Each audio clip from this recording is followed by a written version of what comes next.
Buenas noches. Los expertos, y no hace falta serlo mucho, acaban de hacer público un estudio cuya conclusión es que, por el camino que vamos, dentro de 15 años, y eso es pasado mañana, España será un país envejecido, con muchos más mayores que ahora y de más edad, cuyo sostenimiento económico será en parte por las cotizaciones por los inmigrantes, porque en las familias españolas, las occidentales en general, no crece la natalidad. Y aumentará la soledad. En la región de Murcia, 1 de cada 4 hogares tendrá un solo componente. Hay razones demográficas y económicas para que esto sea así, y parece que no queda otra. Somos espectadores de un profundo cambio de nuestro modelo de sociedad, y cabe preguntarse si también estamos siendo víctimas, cómplices o colaboradores necesarios de la desaparición de algo tan hermoso como el disfrute de la convivencia entre nietos y abuelos, porque tendremos menos nietos y más abuelos solos.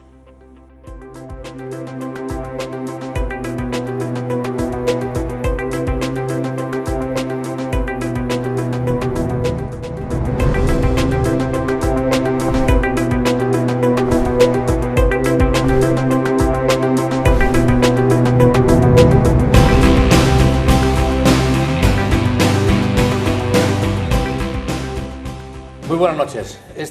Asuntos que a veces pasan desapercibidos en los medios de comunicación realmente tienen muchísimo más calado del que pareciera. Tiene calado en el ámbito económico, en el social, en el moral, en muchísimos ámbitos. Y los vamos a intentar analizar esta noche con 3 invitados que les presento a continuación. Juan Dionisio Avilés es el director de la Cátedra de Geriatría y Gerontología de la UCAM y es además geriatra en el Hospital Virgen de la Resaca de Murcia. Bienvenido, Juan Dionisio. Muchas gracias. Encantado de estar con vosotros y muchas gracias por la invitación que me hacéis. Escucharemos sus reflexiones acerca de estos asuntos. Pablo Blesa, bienvenido, Pablo. Es un placer contar contigo esta noche. Antonio, gracias por invitarme. A las puertas de un viaje lejos que tienes. Justo, además el presidente nos envía a Tirana, Albania, donde la universidad, que ya juega un papel muy importante en la Federación de Universidades Católicas Europeas, pues va a acceder al comité directivo de esa federación y por tanto vamos a iniciar un viaje que va a durar hasta el domingo, pero estoy muy contento de estar hoy aquí porque además, aunque conozco a Juan Dionisio ya durante 20 años y a Antonio también, nunca había coincidido Antonio en el debate con ellos dos, así que estoy francamente contento. Gracias. Y yo le agradezco a Pablo que además me ayude a presentar a los invitados. Antonio Guillén, bienvenido Antonio, muchas gracias. Antonio Guillén es el director del Colegio de San Vicente de Paúl del Palmar, que pertenece a la Fundación Alma Mater, y además está implicado directamente también en la tutorización, en la labor de tutores dentro de la Universidad Católica. Vamos a hablar también de educación y vamos a hablar de nacimientos, de escolarización, que es una pata importante en este ámbito. Bienvenido, Antonio. Muchísimas gracias por contar esta noche conmigo. Bueno, hay datos, yo no sé si os han llamado especialmente la atención alguno de ellos. Por ejemplo, y los recuerdo para todos ustedes, los repito, algunos titulares. La población española va a crecer, son datos del Instituto Nacional de Estadística, y lo ha hecho a una proyección muy larga, pero yo prefiero quedarme a 15 años, porque los demás cualquiera sabe, y 15 años es un periodo que lo tocamos con mucha cercanía, ¿no? La población española crecerá, pero será por la inmigración, ya que habrá más defunciones que nacimientos. Otro aspecto, tendremos mucho más mayores y además de mayor edad. Habrá un 27% más de personas que vivan solas. Aquí en la región de Murcia, 1 de cada 4 hogares va a estar ocupado solamente por una persona. Y en gran medida serán personas mayores. Y luego, pues la inmigración, como decía, va a crecer y las próximas generaciones serán españoles y vivirán, se sentarán aquí y no se van a marchar a sus países. Son algunos de los titulares. Juan Dionisio, de ellos, ¿cuál te llama la atención o qué crees que puede tener un calado más importante para la sociedad? Bueno, las previsiones de envejecimiento ya se conocían desde el último padrón que se hizo en el 2012, pero efectivamente había unas previsiones de que la expectativa de vida, la esperanza de vida iba a crecer mucho. Es verdad que con la pandemia, estos 3 años, por primera vez, y además he estado muy atento a ver la nota de prensa del Instituto Nacional de Estadística, por primera vez, año 19, 20, 21, la expectativa de vida, que es lo que se llama la esperanza de vida, ha descendido. Y después hay un dato que me sorprende, y es que va a aumentar la esperanza de vida sobre todo en los hombres. Los hombres, es verdad que los hombres que en España estamos por encima de los 80 años ahora de esperanza de vida al nacer, y las mujeres por encima del 85, 86 ahora mismo, los hombres teníamos un poquito más de margen para crecer. Entonces vamos a aumentar la esperanza de vida en los próximos 15 años, casi 2 años y medio. A mí ese dato me ha... Y la mujer es 1 año, son más modestas en ellas, porque ya partían de unas previsiones diferentes, de una situación diferente. Quizás, efectivamente, yo me quedaría con lo de a los 15 años. A los 50 años lo veo, creo que además el informe de los expertos lo señala en el inicio y al final, de que son predicciones. No tanto, aunque después hablan de proyecciones, sí, pero son predicciones que yo creo que a 50 años no han tenido en cuenta los temas biológicos del individuo, que con una longevidad máxima que estamos ahora mismo y que no ha cambiado en los 110, 115 años. No podemos vivir desde el punto de vista biológico más años. Algún caso excepcional, 120, 128 años. Pero estamos hablando que entre 110, por lo tanto, que haya un porcentaje que llegue a los 90 años, un porcentaje, o sea, una media nacional, es muy difícil. Yo creo que las proyecciones a 5 años en los que la esperanza de vida va a seguir creciendo es una buena noticia, porque estábamos un poco preocupados, pues, lógicamente, por la alta mortalidad que ha tenido la pandemia y la pospandemia, que sabéis que hay unos datos también muy difíciles de entender y de asumir.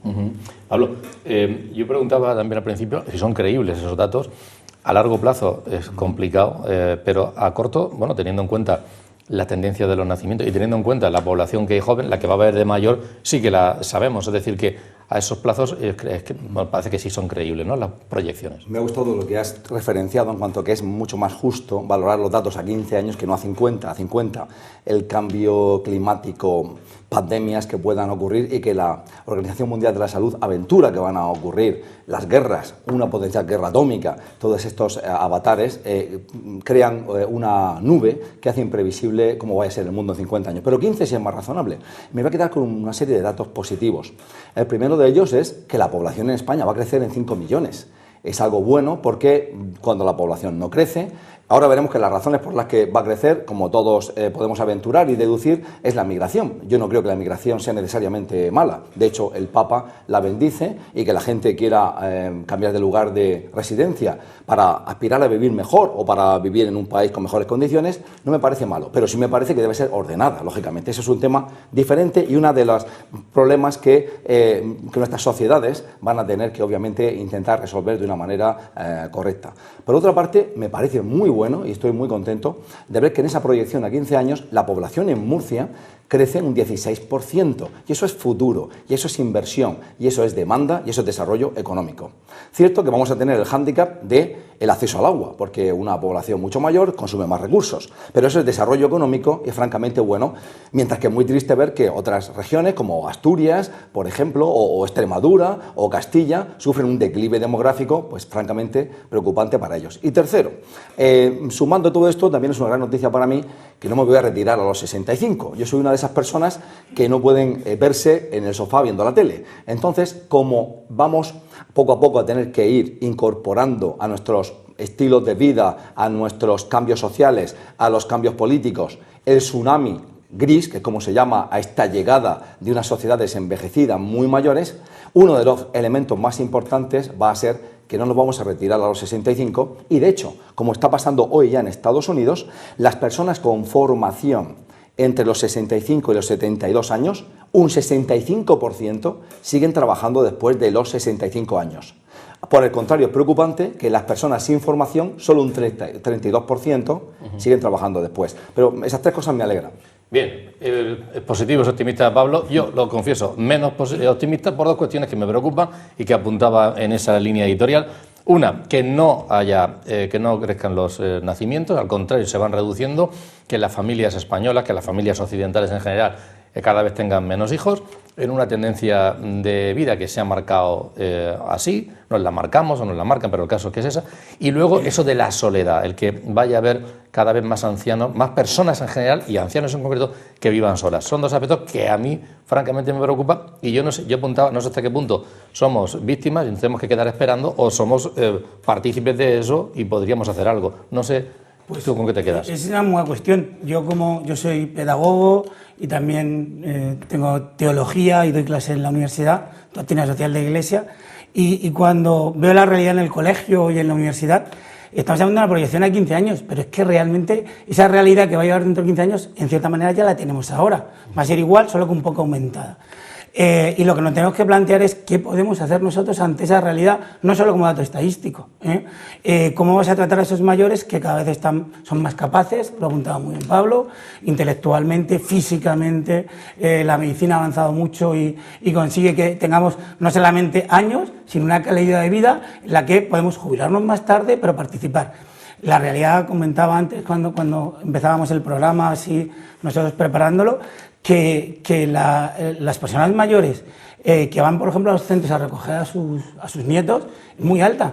Pero ya no solo a recogerlo como el antiguo abuelo o abuela que lo recogieron, no, ahora son educadores. Entonces, nos estamos encontrando ante una sociedad que se tiene que plantear, y creo que no se lo ha planteado, cómo va a afrontar esta realidad en la que vivimos mejor, quiero decir, más, y tenemos que ver el ocio, el trato, la dignidad de esas personas. Luego supongo en el debate ya entraremos más a cómo está tratando la sociedad a las personas mayores, que algunas lo han sido todo, han sido catedráticos de no sé qué, responsables de una empresa, personas, o simplemente, totalmente, o madres de familia, me da igual, pero una responsabilidad muy grande y que todavía siguen siendo válidas, pero por esto la cultura del descarte, que apunta tanto nuestro Papa actual, pues a lo mejor las vamos a arrinconar. Es un tema que creo que da para reflexionar, para pensar y que tenemos que ir trabajando. Bien, lo que hemos hecho ha sido recurrir a Francisco Javier López, es nuestro politólogo, el de cabecera, y nos ha analizado algunas de las cuestiones que a él personalmente más les ha llamado sociólogo y más les ha llamado la atención. Vamos a escucharlo. Y lo que vemos es un aumento de la población residente. Pasaremos de algo más de 47 millones a superar los 51 millones dentro de 15 años. Esta proyección no quiere decir que sea algo que se vaya a cumplir sí o sí, pero está basado en una serie de análisis de los distintos datos que estadísticamente se manejan y es bastante plausible. ¿Por qué? Sería por el aumento de la población inmigrante que llega a España. Como podemos ver en el gráfico, en los próximos años se va a producir un repunte de migrantes que lleguen a nuestro país muy superior a las personas que abandonarán España en ese periodo. Es verdad que vemos una curva bastante pronunciada y que nos hace un poco dudar de cuáles son las razones que lleven a ello.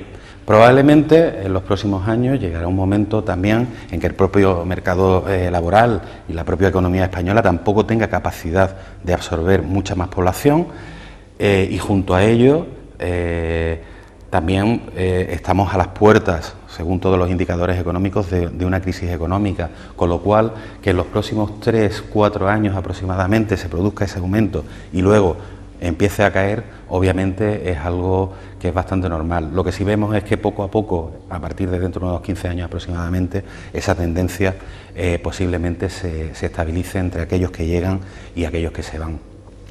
Finalmente, una de las cuestiones que este estudio del INE ha llamado más la atención es en cuanto al envejecimiento de la población.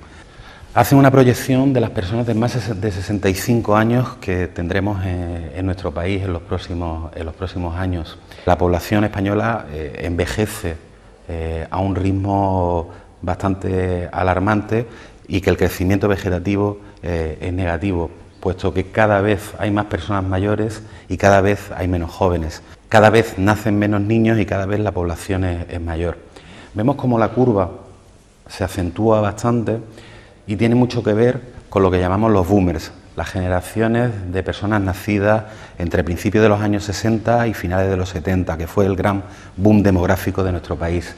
Todas esas personas van a ir superando los 65 años en los próximos 15, 20 años. Sin embargo, vemos como la población de menores de 18 cada vez es más baja, probablemente irá repuntando algo, pero cada vez es más baja. Lo más preocupante fundamentalmente es la cuestión de la soledad. En un estudio que publicamos hace unos meses desde el Observatorio de Estudios Demoscópicos de la UCAM, ya alertábamos de la cantidad de personas que viven mayores de 65 años que viven solas. Con estos datos, el INE ya alerta de que más del 25% de esas personas van a vivir solas. 1 de cada 8 mayores de 65 años van a vivir solas en los próximos años.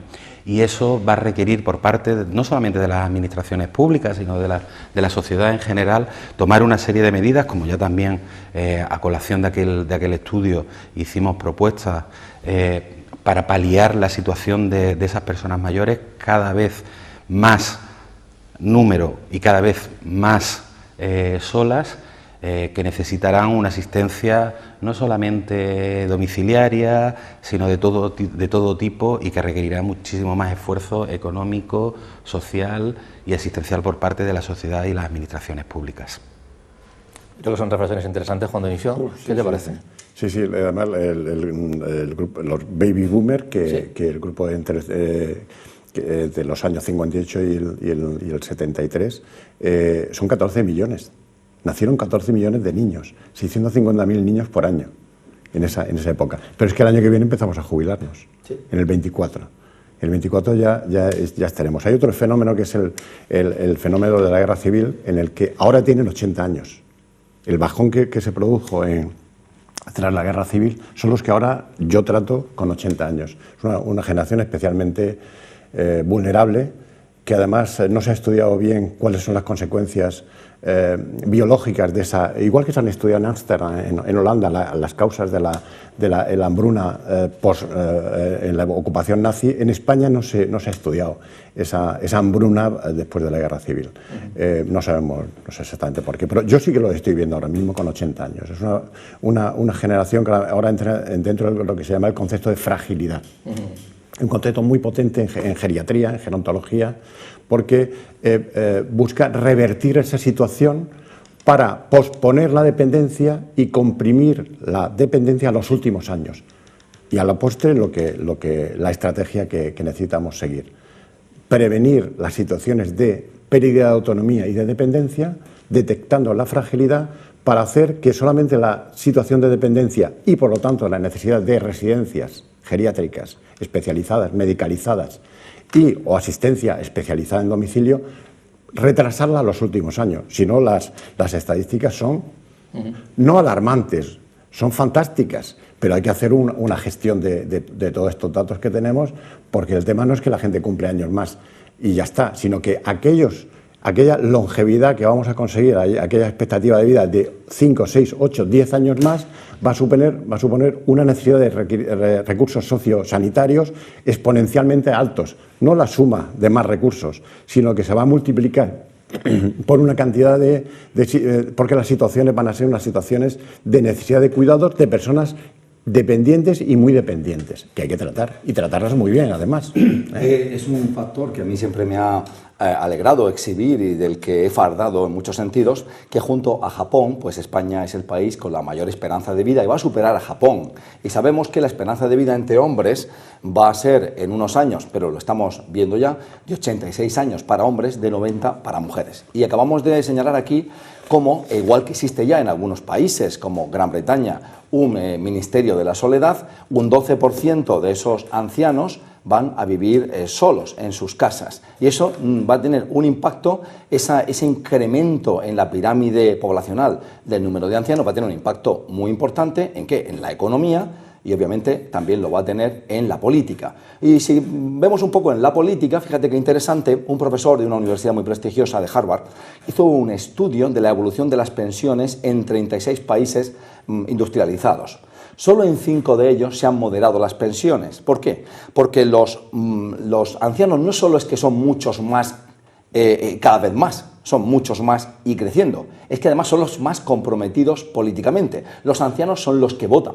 Los ancianos son los que van a votar. El fenómeno del Brexit solo se explica porque los ancianos británicos fueron a votar en masa y los jóvenes no fueron tanto. Entonces nadie se atreve, y lo hemos visto aquí en este programa, Antonio, hablando de los presupuestos generales, como el gasto social, que es 6 de cada 10 euros del presupuesto, el 70% de esos 6 euros va a las pensiones, que Pedro Sánchez las ha subido un 8,5% y aún así hay personas, ancianos en la calle protestando y pidiendo más. Aunque el Banco de España está diciendo que las pensiones deben también perder poder adquisitivo, como lo hacen los salarios y los ingresos de todo lo demás. Así que hay un efecto, por una parte, político muy importante, pero es que económico. Una sociedad de viejos, ¿cómo es? Una sociedad de personas mayores. Los mayores tienden a ahorrar mucho dinero, tienden a ahorrarlo, no tienden a gastarlo, por dos razones. Una, no saben cuánto van a vivir y tienen que ahorrarlo. Y en segundo lugar, también tienen voluntad de pasarle una herencia a sus hijos respetable. Entonces hay menos demanda. Pero al mismo tiempo, ¿qué ocurre? Los estados que cada vez gastan más en sus presupuestos para pagar las pensiones de los ancianos, como los ancianos acumulan tal cantidad de riqueza y de fondos, resulta que es muy barato pedir dinero prestado. Así que, ¿a qué tipo de sociedades vamos? Sociedades con un presupuesto muy alto, que la gran mayoría del presupuesto va a pagar pensiones y servicios asistenciales, y al mismo tiempo estados que van a poder pedir dinero prestado a los mercados barato porque el dinero está en las cuentas bancarias. Me imagino que estarás hablando de determinados ancianos que ganan no sé qué y cuánta pensión. Hay muchos ancianos que cobran 600, 800 euros y con eso no tienen ni siquiera para el mantenimiento de los servicios mínimos que sociosanitarios para poder estar en sus casas y no irse a una residencia. Te voy a rebatir, Antonio, porque ¿Sí? sabe Antonio muy bien, y perdona que termino, que esos ancianos que van a recoger ahora a sus nietos, les pagan el cuidado bucodental, una parte de su pensión va a la familia, sostienen a la familia, sostienen a los niños y son un apoyo importante. Te diría más, durante la pandemia, que hemos hecho mucha referencia, y durante la crisis económica, muchas familias se han sostenido gracias a las pensiones y a la situación familiar de tengo en casa, los no es que esté ayudando al nieto, pero al hijo. porque el abuelo vive en casa con Claro, la familia. No. En Si el vives caso solo, durante la crisis ha sido al revés, ha sido un poquito chocante. De todas formas, yo me iría a otro lado porque estamos hablando del futuro y tú comentas si las previsiones son reales o no reales. Se está diciendo la cantidad de personas que van a poder vivir presumiblemente solas. Yo aquí tengo una idea un poco diferente. Claro, la demografía es una ciencia social, puede hacer previsiones, pero no es ciencia exacta. Pero creo que lo que va a haber una tendencia de cambio de modelo que, como muy bien decía Pablo, por otras razones, no sé si vamos a poder saber exactamente cuál, pero yo adelanto algunas por lo que voy viendo. Una de ellas, los modelos de residencia van a cambiar. Perdón, Antonio, ahora después hablamos de eso, pero interesa que comentes una cuestión. Los nacimientos, que lo tocamos poco, los hemos tocado poco. Y precisamente ha hecho referencia a el sociólogo a ese estudio, observatorio de estudio demoscópico, donde también preguntábamos por los nacimientos. Y decían la gente joven que sí quieren tener más hijos, 2, 3 hijos, un paso más, pero que hay determinadas cuestiones económicas, limitaciones, problemas, inseguridad laboral, que se lo impiden. ¿Realmente son problemas económicos, de modelo de vida? Yo te diría, ¿Una losa que nos ponemos nosotros, que nos han puesto, o es más profundo? Yo diría que es una mezcla de todo. Hacer un análisis simplista de decir, como a veces se ha oído, es que los jóvenes de hoy en día son más egoístas, más materialistas y no quieren tener hijos, eso no es cierto, aunque es una parte. ¿Es un problema económico? Realmente es un problema económico siempre, porque en centros como el mío, un centro concertado, de ideario católico, en el que el modelo de familia que escoge pues tiende a ser modelo de familia numerosa, que hablamos de los hijos que tenemos, 2, 3, sí que he notado una ralentización estos últimos años, porque es verdad que estudiar o sacar un hijo adelante cuesta dinero, y si las autoridades, ya no digo nos lo paguen todo, ¿no? Ese concepto de subsidiariedad del Estado, si el Estado no lo tiene que hacer todo, pero a veces no lo tiene que facilitar. Estamos hablando de todos los planes del gobierno, de los presupuestos, de que todo va a mayores, pero ¿qué poquitos presupuestos han ido a potenciar la familia? Ninguno. Cuando muchas veces es tan sencillo como que las retenciones en IRPF no solo sea por pensiones bajas, sino por número de hijos. Un ejemplo real. Estas últimas semanas hemos estado gestionando becas de todo tipo.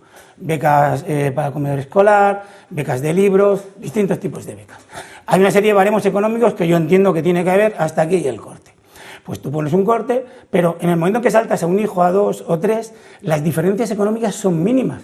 Pero claro, el gasto económico de una familia que tiene 2 o 3 hijos no es esa pequeña variación que hay, con lo cual, si el mínimo es 1.000 y usted con 3 hijos y es 1.100, dice, oiga, es que no puedo tener 3 hijos, porque el salto con respecto a esa persona... Entonces, creo que las autoridades tienen que plantearse cosas, creo que la sociedad se tiene que plantear, porque antes también lo comentaba con una persona antes de entrar, que nuestros padres, los que ya tenemos cierta edad, los de esa generación entre el 60 y el 70, hemos sido familias numerosas en situaciones económicas más duras que las de ahora y con tipos de interés para una hipoteca mucho más altos, o sea, casi escandalosamente más altos.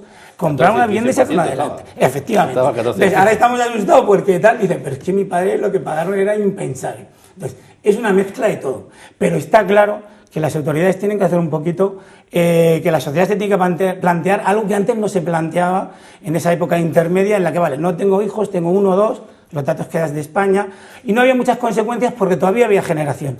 Pero ahora yo creo que países del centro de Europa, vosotros manejáis los datos mejor que yo, en los que cuando viajamos, porque suelo viajar con el colegio, por estos convenios, con la universidad, y ves que algunos países de Europa se han dado cuenta y han visto que hay que tener hijos, y que la media no es solo 1 o 2, que a lo mejor hay que tener alguno más. Entonces, a lo mejor es una responsabilidad social y de futuro que nos planteemos tener hijos, aunque no sea el Estado el que siempre nos lo solucione. Pablo ha hecho referencia al cambio de modelo y las consecuencias políticas y económicas.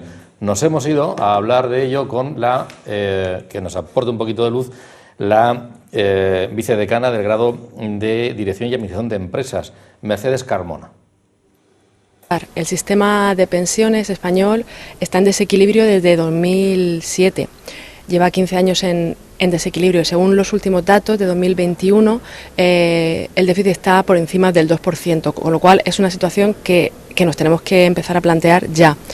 Además, esta situación de desequilibrio, si las previsiones que están dando sobre la situación demográfica española en el futuro se acercan mínimamente a la realidad, va a ser todavía peor, la situación va a ser todavía más difícil y va a poner más en tensión todavía el sistema de pensiones, puesto que actualmente, según el Banco de España, el porcentaje de receptores de pensiones, es decir, el porcentaje de individuos por encima de los 65 años con respecto a la población en edad de trabajar, entre 16 y 64 años, está en torno a un 30%. Las previsiones, como digo, del Banco de España para 2050 es que este porcentaje llegue al 60%. Debemos conseguir hacerla más allá de los intereses partidistas, de los horizontes electorales cada 4 años y sobre todo más allá de ideologías que nos predispongan sin un análisis técnico y totalmente desapasionado hacia cuál es la solución que queremos tomar. A nivel económico, pues van a haber sectores económicos que van a ver reducida su demanda y por lo tanto su actividad económica. Habrá problemas para las empresas en ese sector que posiblemente tendrán que reorientarse hacia otros sectores y habrá otros sectores que se harán más fuertes y que surgirán. Por ejemplo, pues si baja el número de nacimientos, si baja el número de niños, si la proporción de población joven, de población infantil sobre el total, pues está claro que todos los sectores económicos relacionados con los niños, el cuidado de los niños, el ocio de los niños, la educación infantil, etcétera, etcétera, pues va a tener cada vez menos demanda y por lo tanto va a ser cada vez necesario menos servicios en ese área. Las medidas que se están tomando para el tema de las pensiones es una reforma que se inició hace un par de años y cuya aplicación está prevista hasta 2027, que básicamente lo que plantea es aumentar el número de años necesario para acceder al 100% de la pensión, que pasa hasta los 38 años, aumentar el número de años que se utilizan para el cálculo de la pensión. Y entonces, pues esto al final redunda en una reducción de la cuantía media de las pensiones. Pero hay otras opciones, se puede reducir el gasto o se puede aumentar los ingresos. Es necesario que como sociedad, ya digo, nos planteemos de forma desapasionada qué queremos hacer, qué podemos hacer con la estructura económica y con la estructura demográfica.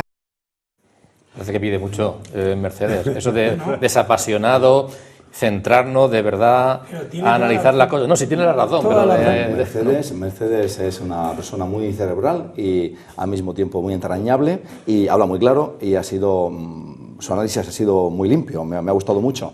Y ahí quiero apuntar dos cositas. Una, tú has señalado, o más bien Javier López ha señalado el OBEDE, el estudio del OBEDE de mayo de 2022, donde a Antonio le preguntamos, Javier, el equipo del OBEDE, le preguntamos a la población murciana por qué no tenían más hijos, cuándo pensaban que era más idóneo tener hijos, qué razones prevenían que no tuviesen más hijos y que querían tener más. Y tú lo has dicho, descubrimos que en la sociedad murciana, las madres que empiezan a ser madres a los 31 años, lo cual supone ya un retardo muy importante, querían tener más de 2 hijos. Pero, ¿qué les impedía tener más hijos? Se lo impedía, fundamentalmente, al final eran 2 cosas. Uno, la inestabilidad laboral, la dificultad de asentarse en un empleo, ¿no? En un trabajo fijo, en un empleo estable, y entonces, debido a que no tienes un empleo estable, la incapacidad de independizarte o, por decirlo de otra manera, la incapacidad de ir a un banco y pedir una hipoteca y tener acceso a la vivienda. Y luego, colateralmente, aparecía el estilo de vida que hemos dicho. Yo recuerdo el hedonismo fundamentalmente. Tengo un estilo de vida que me gusta y yo no quiero complicarme la vida, yo no quiero tener muchos niños, eso consume mucha energía, ciertamente lo hace envejecer mucho y por tanto, no, yo uno me es suficiente, si acaso y demás. Y luego esto liga un poco con la idea y pues se retroalimenta, lógicamente, se polariza el debate, que es cómo tratar el futuro de las pensiones, cómo sostenemos a nuestros ancianos, porque hemos visto cómo nuestras sociedades, sobre todo europeas, las europeas y la española en particular, se han japonizado. Y cuando decimos que se han japonizado es que esto que estamos viviendo ahora en Europa y en España ya le pasó a Japón hace 20 años. ¿Y eso qué conllevó? Conllevó que de pronto el gasto público en pensiones aumentó un 200% y que la deuda pública de Japón subiese hasta el 266%. ¿Pero por qué lo hizo Japón? Porque el dinero estaba muy barato, como lo ha estado hasta ahora, prestaba dinero y lo metía en el cuidado de los ancianos. Como sabemos, Japón tiene un porcentaje de su población, un 2%, de más de 100 años. Entonces, solo quiero decir esto. ¿Cómo podemos hacer que nuestro sistema de pensiones y la estabilidad de nuestras sociedades asuman este reto del envejecimiento? Hay que crear un nuevo concepto social que es ya está ahí los sociólogos para haberlo acuñado, que es el young old, el viejo joven.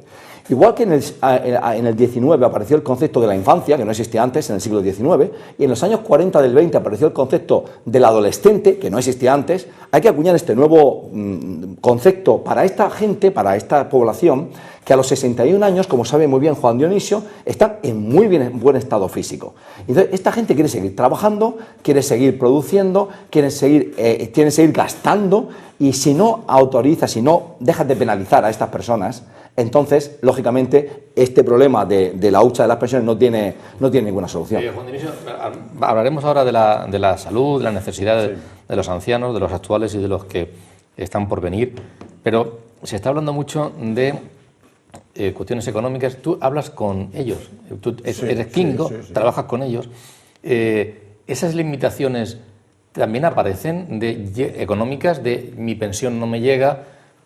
Tú seguramente lo quieres mandar a tal sitio y si puedo o no puedo, o mantengo a la familia, el encaje familiar, ¿todo eso también aparece en esas conversaciones? Yo creo que el problema se complica cuando mis mayores, en general, estamos hablando a partir de los 70, incluso a partir de los 80, que es cuando realmente empieza el lío. La geriatría de trinchera a partir de los 80, porque hablar de 65, 70, bueno, bien. Eso es verdad que para las estadísticas hablamos siempre en mayores.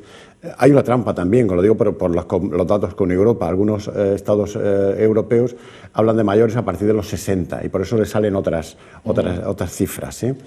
El lío empieza a partir de los 80. Sí. Cuando estás bien, con las pensiones, la pensión llega. Como sea, pero llega. Es verdad que es una generación que ha acumulado un patrimonio, porque ha habido un desarrollo, yo creo que viniendo de lo que venían también, pues que les ha hecho ser muy previsores y, bueno, en general, cuando están bien, son autónomos, no hay problema. El lío se empieza cuando ya necesitas, pues, esa cuidadora, aunque sea de noche, o esa persona que antes iba a limpiar, ya no es a limpiar, sino que tiene que estar atendiendo los cuidados básicos, el aseo, el baño. Es decir, al final es la dependencia lo que te marca el reto, porque el gasto se multiplica, no se suma, se multiplica.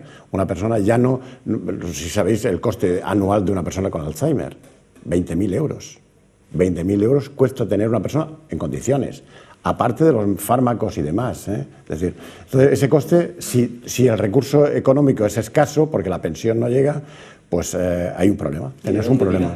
¿De la familia, de ayudas de la administración? No, bueno, ¿De dónde suelen vamos, tirar? hay una ley de dependencia que para una persona que ya en situación de dependencia, es una ley de dependencia que llegó en el 2006, que llegó con unos fines, que pasó la pelota a las comunidades autónomas, que hemos criticado mucho y que tiene un problema, y es que es muy lenta, es como la justicia.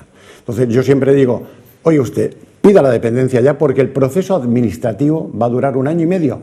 No, es que ahora no me hace mucha falta, no lo veo, no, ya, porque estamos, los geriatras somos un poco visionarios, vemos, anticipamos, porque tenemos situaciones que en un momento determinado son estas y tus pacientes ya saben lo que va a pasar. Cuando hay una fractura de cadera, que es un tema en el que yo me desenvuelvo todos los días, pues intentamos anticipar la situación. Bien, esto ha sido un aviso grande. Va a haber una situación progresiva de pérdida de autonomía. Pide usted la dependencia, que ya va a entrar directamente en un grado 2, con lo cual va a tener derecho a los recursos, siempre que haya una situación de dependencia. Y no, yo creo que la ley de dependencia ahora también tiene un sistema también de ecopago y demás, en algunos recursos, ¿eh?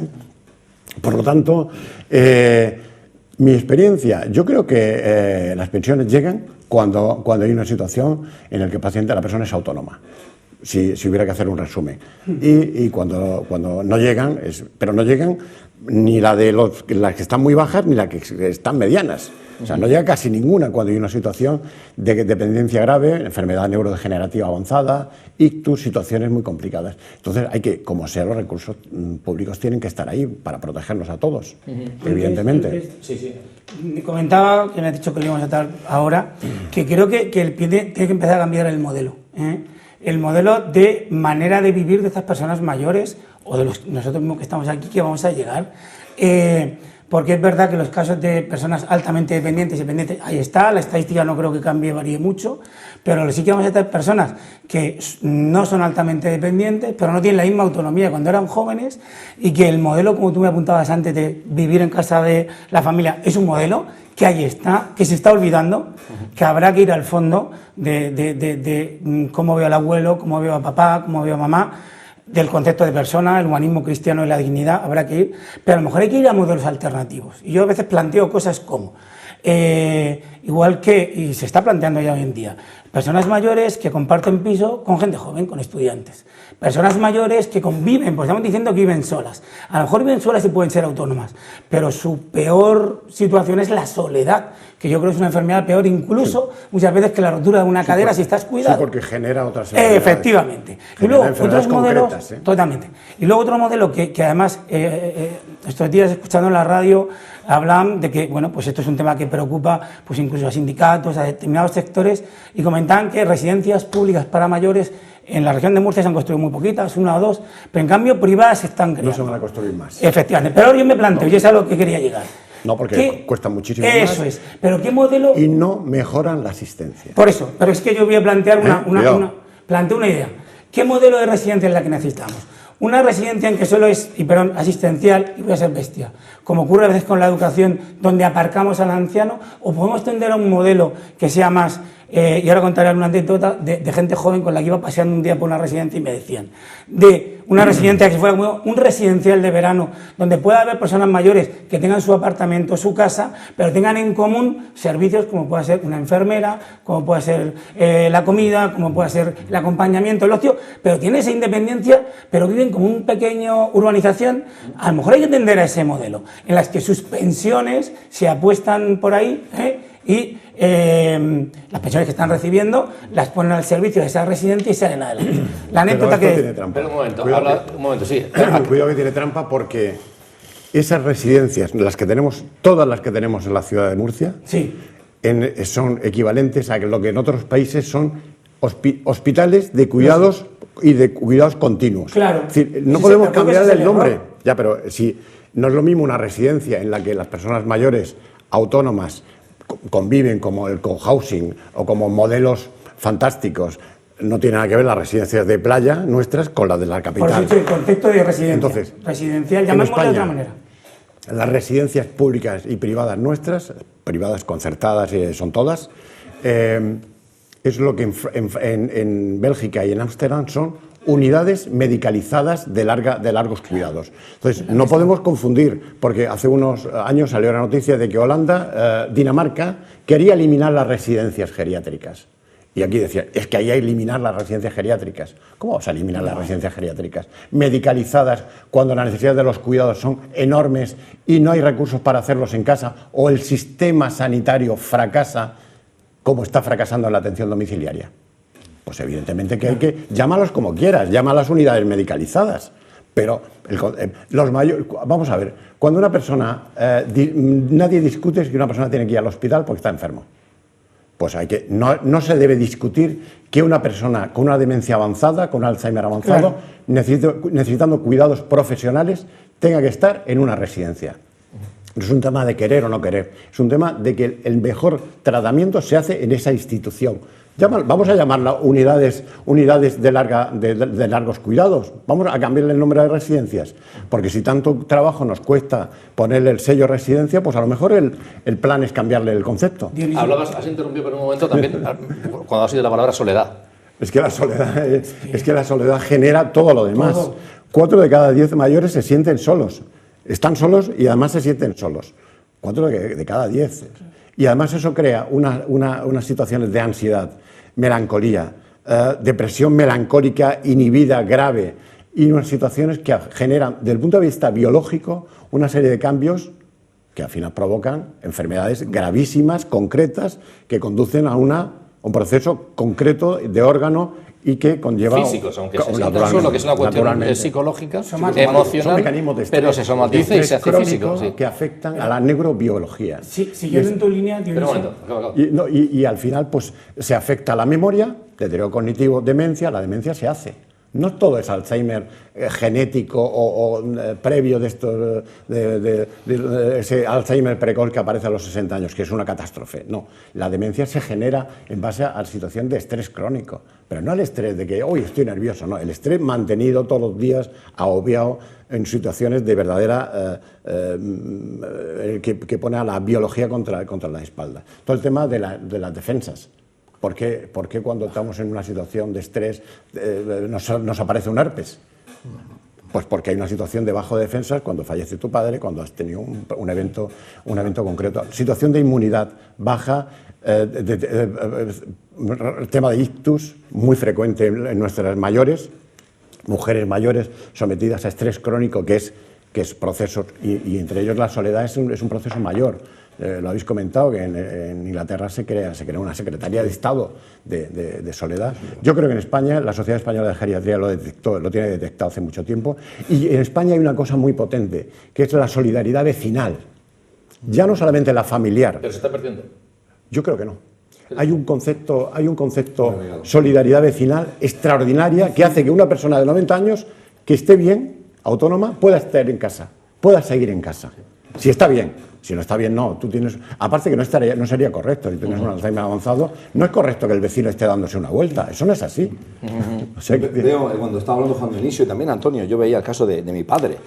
Mi padre tuvo una rotura de cadera hace unos 5 años. Su calidad de vida se deterioró rápidamente, pero a pesar de ello intentamos mantenerlo en casa. Y es cierto que las sociedades en las que estamos, y utilizando el ejemplo de mi padre como referente, no pueden soportar el gasto que supone llevar a todos los ancianos automáticamente a una residencia. Entonces es muy importante, y lo decía también Monseñor Paglia, la importancia, y yo lo veo en mi padre en su deterioro posterior, que al principio el tener y vivir en el entorno de sus recuerdos, con sus fotografías, con el apoyo de nietos y de hijos, etcétera, él estaba bien, pero físicamente se fue deteriorando debido a esa complicación de la cadera que no avanzó. Sobre todo el encamamiento, la inmovilización consecuencia de un proceso agudo, que puede ser una fractura de cadera, una neumonía, una sepsis. Y además, la propia inmovilización genera muchos más está inmovilizado problemas. Y el pie se le hinchó. Y además tengo entendido que después de una ruptura de cadera, de una rotura de cadera, el porcentaje de víctimas, de muertos al año es altísimo. 1 de cada 2. Eso no lo sabía. Uno de cada 2. Mi padre ha pasado por ahí. Luego mi padre, siguiendo en esa línea, mi padre finalmente tuvo que ser ingresado porque había que comprar ya una especie de motor con una especie de grúa, porque había que llamar a 5 o 6 expertos diferentes para que lo cuidasen. Tuvimos que llevar una residencia. La residencia se queda con el 90% de su pensión, está concertada, y ahí pues tiene todos esos cuidados. Y evidentemente ese tipo de residencias, como tú dices, deben existir. Pero me llamó mucho la atención lo que estaba sugiriendo Antonio, claro, porque sé que en Holanda es muy común, y es que un grupo de ancianos todavía con cierta calidad de vida ocupan un edificio y se dan apoyo unos a otros. Y además cuentan con esos servicios especializados que pagan entre todos, y eso en Holanda sé que está avanzando mucho. Y por último quiero añadir el impacto y obviamente el futuro de la robotización. Vemos cómo compañías de Tesla, con Elon Musk, a otras, están fabricando ya humanoides, y sabemos que uno de los primeros objetivos y uno de los primeros usuarios de ese tipo de humanoides serían los ancianos, y es para tener un acompañante sí, que te si pueda llega ver. tan lejos, la domotización también debe ser muy importante, ¿verdad que sí? Hablaremos de ello. Lo que me preocupa, Antonio, es que sigamos manteniendo un concepto importante, y es el de la humanización, en el seno de la familia, claro, de estar pendiente, de convivir los abuelos con los nietos, la humanización de los vecinos, del entorno. Hablaba en algún programa anterior de las redes sociales, los vecinos, las asociaciones, los colectivos en los que participar y mantenerse vivo. Esa humanización, los valores éticos y morales del humanismo cristiano que están ahí en esa esencia, si se mantienen, podrá cambiar la sociedad, la tal. Pero bueno, la controlaremos nosotros, la manejaremos nosotros, o será como nosotros queramos en gran medida, no como nos llegue, ¿no? Claro, pero esa es la clave. Hablo de los niños. Sí, perfectamente, te entienden. Hay que mantener esos valores, hay que educar en esos valores, porque es la clave, porque al final estamos hablando de gestión política, gestión administrativa, dinero, pero si la base no está bien, vamos a pensar en una residencia asistencial con la que tú comentas, la que yo comento, que habría que cambiarle el nombre para tal, pero se llaman medicalizadas y no medicalizadas. Perfecto. Vamos a ponerle otro nombre. Intento. Si tú en esa residencia, aunque esté atendido físicamente, aunque esté acompañado por otros mayores, por ejemplo, no van sus hijos, sus nietos a verlos, la soledad profunda es mayor. Entonces, ¿qué debe hacer la sociedad? Pues lo que yo tengo claro, y por eso me dedico a lo que dedico, que es para todo, porque al final es una globalización, educar desde el humanismo cristiano, en esa frase tan sencilla que ha repetido tanto el Santo Padre, de dignidad de la vida humana desde el momento de la concepción hasta el último aliento de vida. Y eso parece una frase hecha y muy tonta, muy tal, dice todo, y en todo momento tengas días, horas desde la concepción, minutos, hasta 90, 103 años, como tiene la abuela de mi mujer, la dignidad sea la misma. Entonces dices, no la puedo dejar sola, no la puedo abandonar. Y luego viene otra parte muy importante que estamos olvidando, y tú me hablas de los niños. Esto en el cole, yo me encanta poder trabajar en el colegio, ser el director, dar clase de filosofía, o ahora doctrina social de la Iglesia en la universidad, porque les digo, vuestro tiempo libre, hoy he salido en una clase, ¿a qué lo dedicáis? ¿Lo dedicáis a los demás? Y en algún momento les hablo de voluntariado y tal, digo, pero no os tenéis que ir muy lejos, vais a ver a vuestros abuelos, los escucháis, compartís vuestra historia. Ahora mismo, otro tema, me parece que voy a cambiar radicalmente, nacionalismo. El nacionalismo al final es querer mantener cierta estructura cultural, económica, alejada. Todo eso se mantiene, las tradiciones, porque pasa de mayores a pequeños. ¿Por qué en determinados sitios sí y en otros no? Vamos a hacer que esto no se pierda, en sitios como puede ser Murcia, en que estos temas no son importantes, porque la tradición, la socialización, el pensar en el otro es muy importante. Se habla mucho aquí de la residencia de ancianos, y fíjate, hemos recurrido a un buen amigo de todos nosotros, que es Carmelo Gómez, es el enfermero y es director de la Cátedra Internacional de Humanización y Cuidados a Mayores. Además, es el presidente de la Sociedad Murciana de Enfermería Geriátrica y Gerontológica. Y va directo al sitio, a esa cuestión, y además con palabras claras, como lo suele hacer. Vamos a escucharlo y retomamos la conversación. Pues actualmente con el actual modelo, desde luego que no se está preparado. Hace, como bien sabemos, ¿no? Y si no es bueno decirlo en público, en el mes de junio se aprobó por parte del Consejo Interterritorial, con una diferencia muy pequeña, 10 votos contra 9, un acuerdo, que bueno, mal acuerdo cuando solamente es uno el que marca la diferencia, sobre cómo debería ser el modelo de residencia. ¿Cuál es el problema? Que eso es un modelo, se vio a todas luces que era un modelo de cara a la galería, un modelo político, que bien habla mucho de aspiraciones a lo que nos gustaría que fuesen los cuidados, pero que no habla en ningún momento de financiación del sistema, ni habla de cosas tan fundamentales como la realidad del perfil de mayor que se atiende en residencia. Eso es una de las cuestiones. La otra cuestión es por qué se asocia dependencia con mayores, en residencia me refiero. Creo que es un modelo erróneo. Actualmente solamente entre el 9 y el 7% de mayores de 65 viven en residencias, pero el otro 93-95% viven en su casa y muchos de ellos son dependientes. Al final, ¿quién llega a la residencia? Llega a la residencia aquellas personas que por una cuestión social no tienen personas y si las tienen no pueden o no quieren hacer un cuidado de algo que les pasa desde un punto de vista más sanitario que social. Claro, una persona con demencia en un sitio donde no se le puede atender en condiciones, como puede ser un domicilio, a veces hace que haya una residencia ahí para atenderlo, pero porque no hay recursos a nivel comunitario. Los que hay actualmente están, desde mi punto de vista, muy poco explotados. Teleasistencia ofrece hoy por hoy, con la domótica, en una sociedad, en una tecnología, ofrece un campo de actuación bestial. Tienen modelos europeos que funcionan muy bien sin una gran inversión. Pero claro, para eso hace falta que los que manejan el dinero y lo gestionan se sienten con los que realmente tienen que gestionar el día a día esos procesos, ¿no? Creo que al final los gobiernos tienen que apostar y hoy por hoy no están apostando.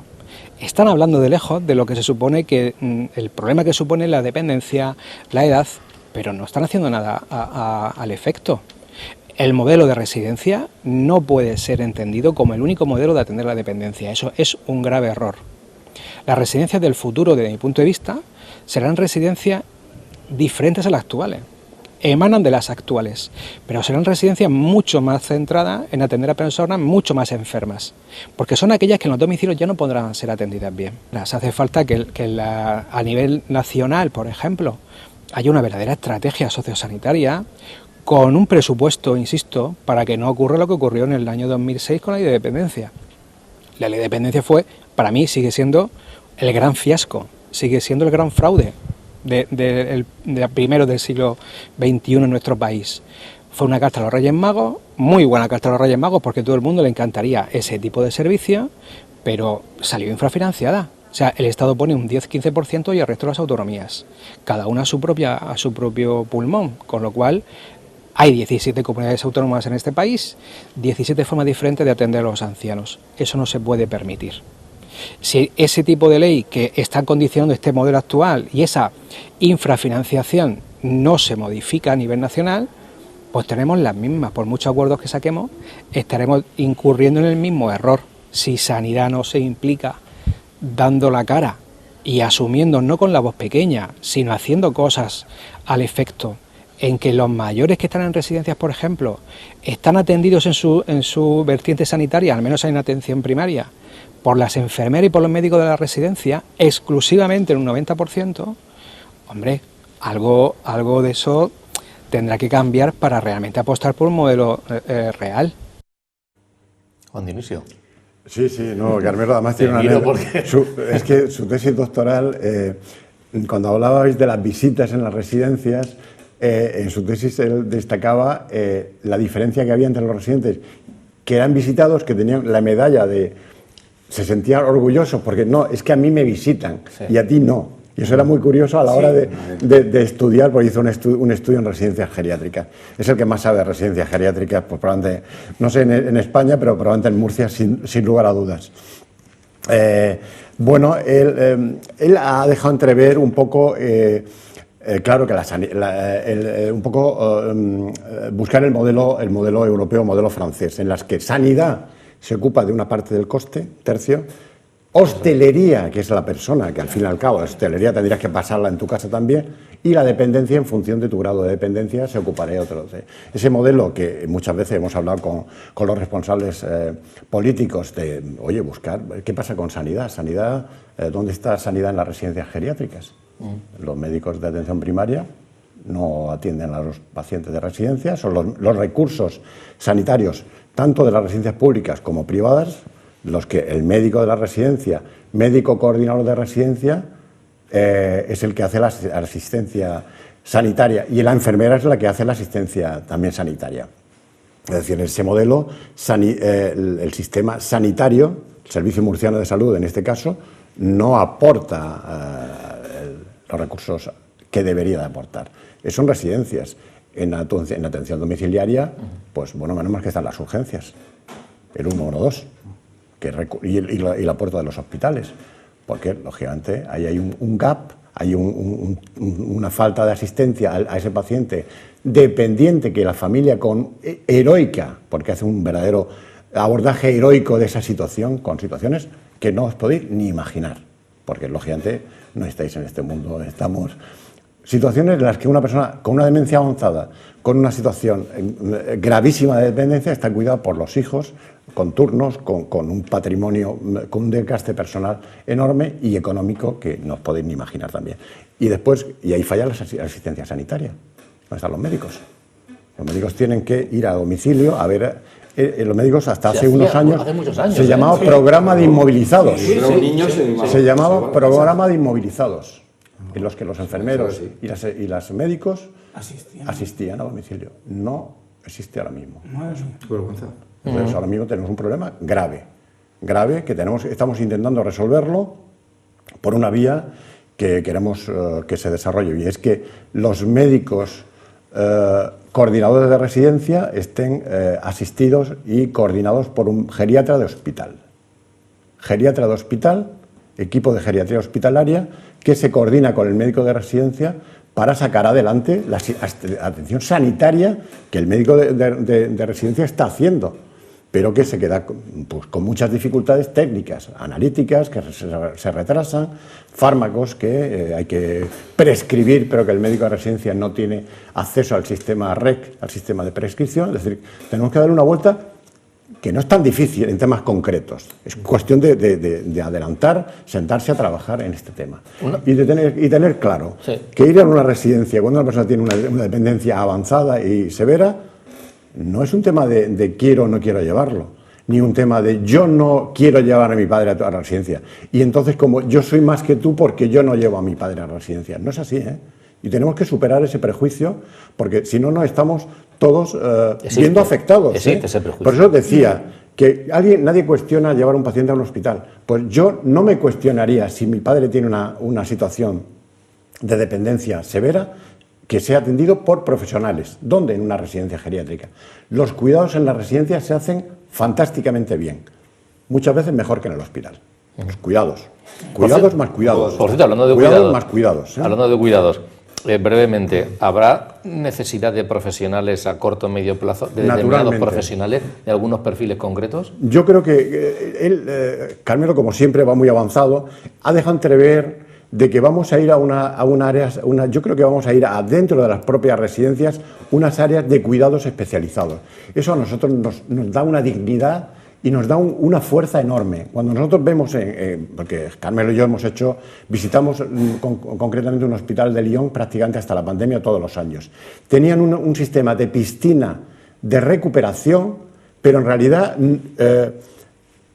era una piscina para demencia avanzada, ¿y qué vamos a conseguir? Pues es extraordinario ver a las personas con paraplegia en flexión, con esa hipertonía que tienen la demencia avanzada, entrar en una piscina con tres profesionales, eso es un costo enorme, pero nos da una tranquilidad, una dignidad y una humanización de todo esto que nos deja muy claro. ¿Y sabéis cómo gestionaban la piscina? No a través del sistema público, sino a través de una fundación. La fundación gestionaba atención a la demencia avanzada en piscina de rehabilitación. Fantástico. Pablo, para terminar, una cuestión. Estamos hablando de temas que se tocan muy poco, por lo menos en los medios de comunicación, lamentablemente. Sí. Y estamos hablando de la atención a una población enorme, la de los ancianos, que va a ser mayor todavía dentro de poco, que precisan debemos todo nuestro respeto y la dignidad a todo el mundo, pero que parece como que no está ni en el debate político ni en el mediático, no está ahí. Dejamos que siga la sociedad. Decimos, es que los políticos quieren solucionar, pero se sienten presionados por nosotros, por los ciudadanos, por los medios de comunicación, para que, seguro que por los profesionales sí, pero hay una conciencia más allá de que este tipo de cosas hay que abordarlas y que tiene que haber unos criterios, porque estamos cambiando de modelo y estamos hablando también de dignidad de personas. ¿Tú crees que hay una tensión social ahí, en este tipo de cosas? Yo creo que hay una tensión en cómo se hace el gasto público, lo hemos visto, sí.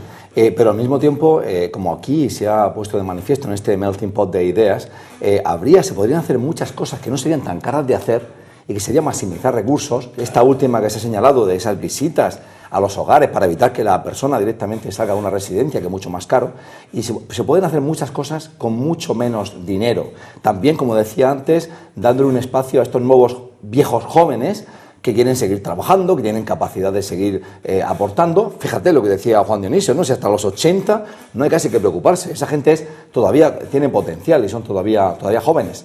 Otro problema muy mayor es, y lo acabas de preguntar tú, la cantidad de profesionales que necesitamos en nuestras sociedades avejentadas grises, por el color del pelo, para cuidar a esta población. Por ejemplo, leía un dato de la OCDE, que es la Organización para la Cooperación y el Desarrollo, donde hay básicamente 30 países industrializados, 30 países ricos. Está España, está Japón, están los países europeos. Pues ellos han detectado que en los próximos 25 años hace falta contratar a 13,5 millones de personas para asistencia a los mayores.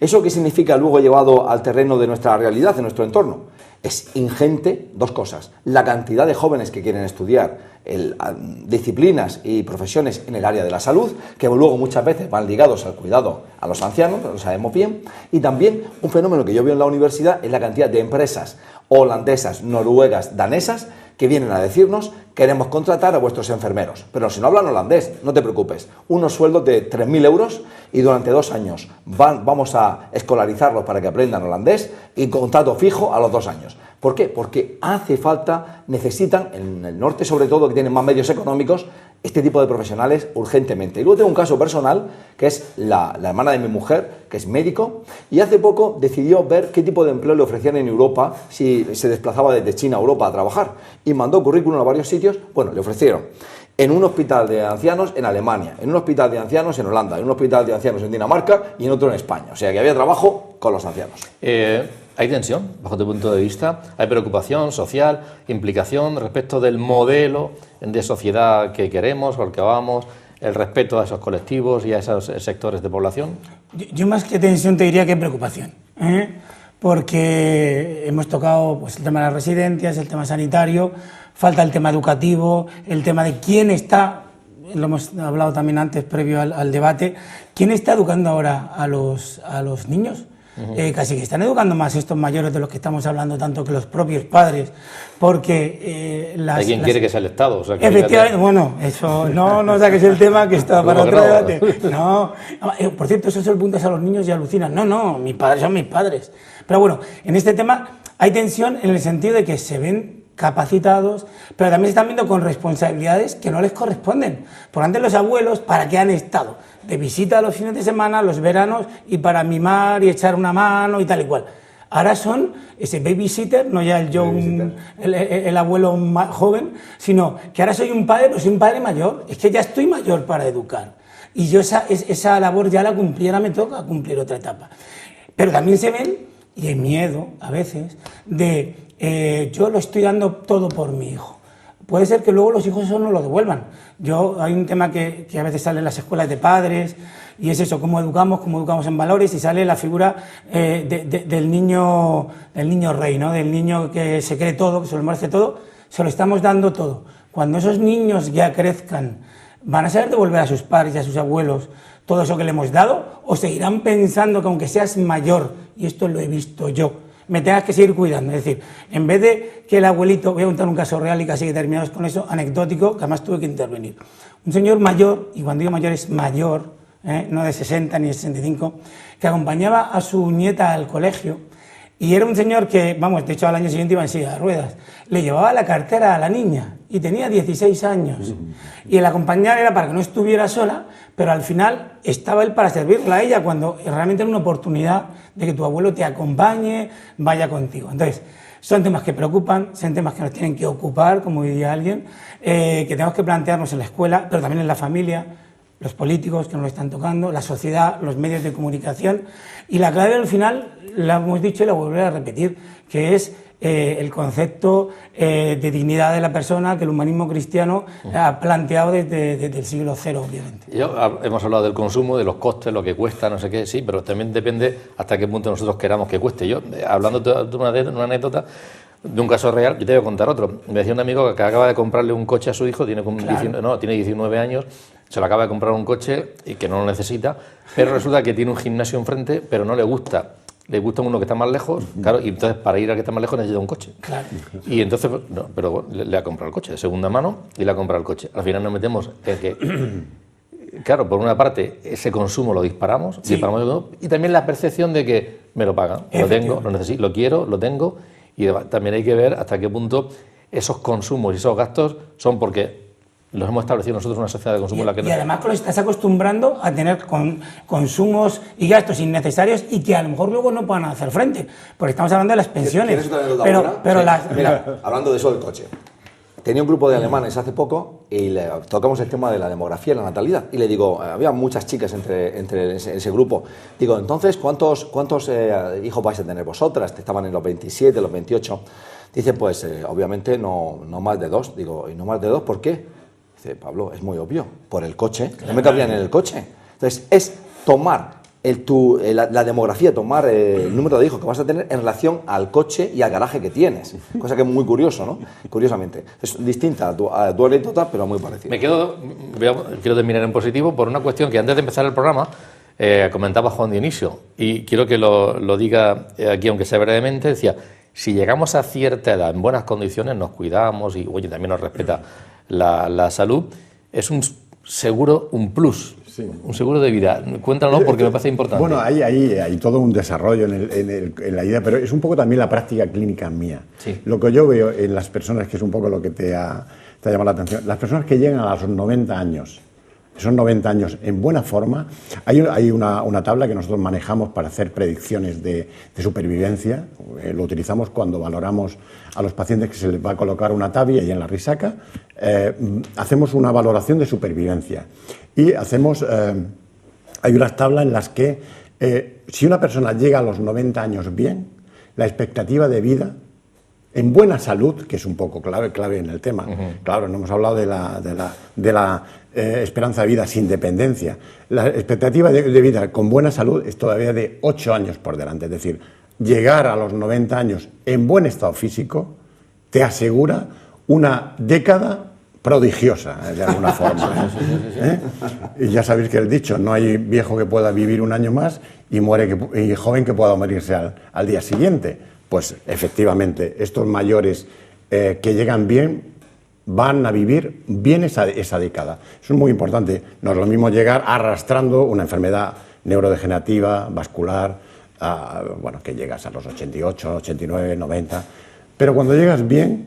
hay una prórroga. Hay una prórroga, efectivamente. Esa idea es de prórroga porque biológicamente ese organismo probablemente, nosotros manejamos unas claves, 90 menos 10 ponemos, 90 menos 10 de edad biológica, es decir, bueno, es una persona que tú lo ves, fantásticamente bien, cada vez más, cada vez más son esas personas de 90 años. Y claro, para eso ¿qué hay que hacer? Trabajar muy bien en la década de los 80. Si yo tengo una persona de 85 años que empezamos ya a sentirse mayor, esos prejuicios de la vejez, esa idea esa idea sobreañadida de los hijos, no, tú ya no estás para eso, tú ya debes empezar ya a no conducir. Cuidado, si yo estoy bien, vamos a ver, si yo estoy bien, si yo oigo bien, veo bien. La Organización Mundial de la Salud ha desarrollado el programa ICOPE, que es un programa de atención integral a la pérdida de autonomía, la prevención de la dependencia, la fragilidad. Y ese programa ICOPE detecta 6 capacidades intrínsecas: capacidades cognitivas, capacidades emocionales, nutrición, movimiento y 2 sensoriales, oído y vista. Con eso, la Organización Mundial de la Salud pretende comprimir la morbilidad, la patología, la dependencia a edades y hacer que un porcentaje enorme de personas mayores no adelanten la dependencia, sino que al contrario la retrase. O sea, el programa es un programa que ha salido en pandemia, no tiene difusión generalizada y estamos intentando que se difunda atención primaria, porque atención primaria aquí puede ser muy útil para estos temas. Se han dicho muchas cosas muy interesantes esta noche aquí. Les agradezco a Juan Dionisio, a Pablo Blesa y a Antonio Guillén que las hayan trasladado, pero la que vamos a escuchar lo es y mucho. Hace unos meses estuvo aquí en la Universidad Católica, donde estos temas se tratan desde esa profundidad más allá de los datos exclusivamente técnicos. Estuvo Vicenzo Paglia, que es el presidente de la Academia Pontificia para la Vida. Tuve el placer de charlar con él un rato y de la entrevista les voy a ofrecer ahora a recuperar dos fragmentos, uno que habla sobre esa cuestión de la natalidad y otro breve que habla sobre los ancianos. Vamos a escucharlo porque da para pensar y mucho sobre lo que nos traslada. Y muchas gracias a los tres invitados. Un placer. Para mí es uno de los peligros más fuertes del futuro de los países occidentales, sobre todo.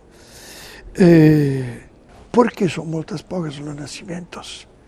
Cierto, hay razones económicas, pero para mí es una razón más profunda.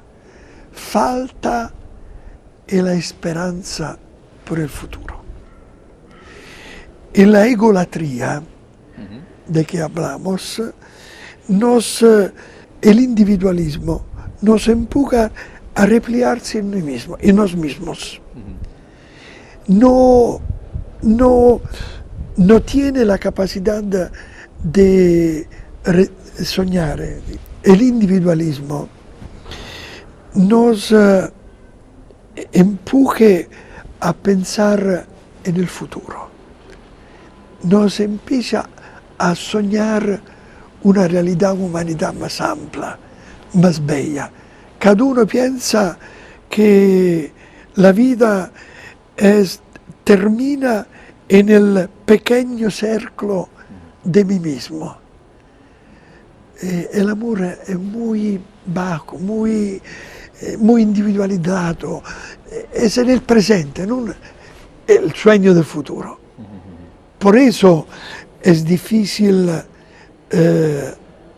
haber niños si nosotros no tenemos el sueño de un futuro de la humanidad.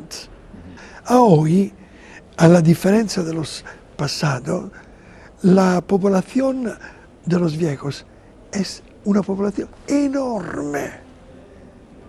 Nosotros, yo soy un viejo, yo tengo 77 años, ellos son ancianos, son viejos. El riesgo que la sociedad a nosotros viejos, sobre todo cuando vivimos la debilidad del cuerpo o de la mente, nosotros somos rechazados. Este es un peligro enorme, porque tenemos que redescubrir la solidaridad entre las generaciones, los niños, los jóvenes, los adultos, los ancianos. Los viejos sovente los sentimos como un peso, una carga. No es así. Puede ser una riqueza. Depende de cómo nosotros creemos el desarrollo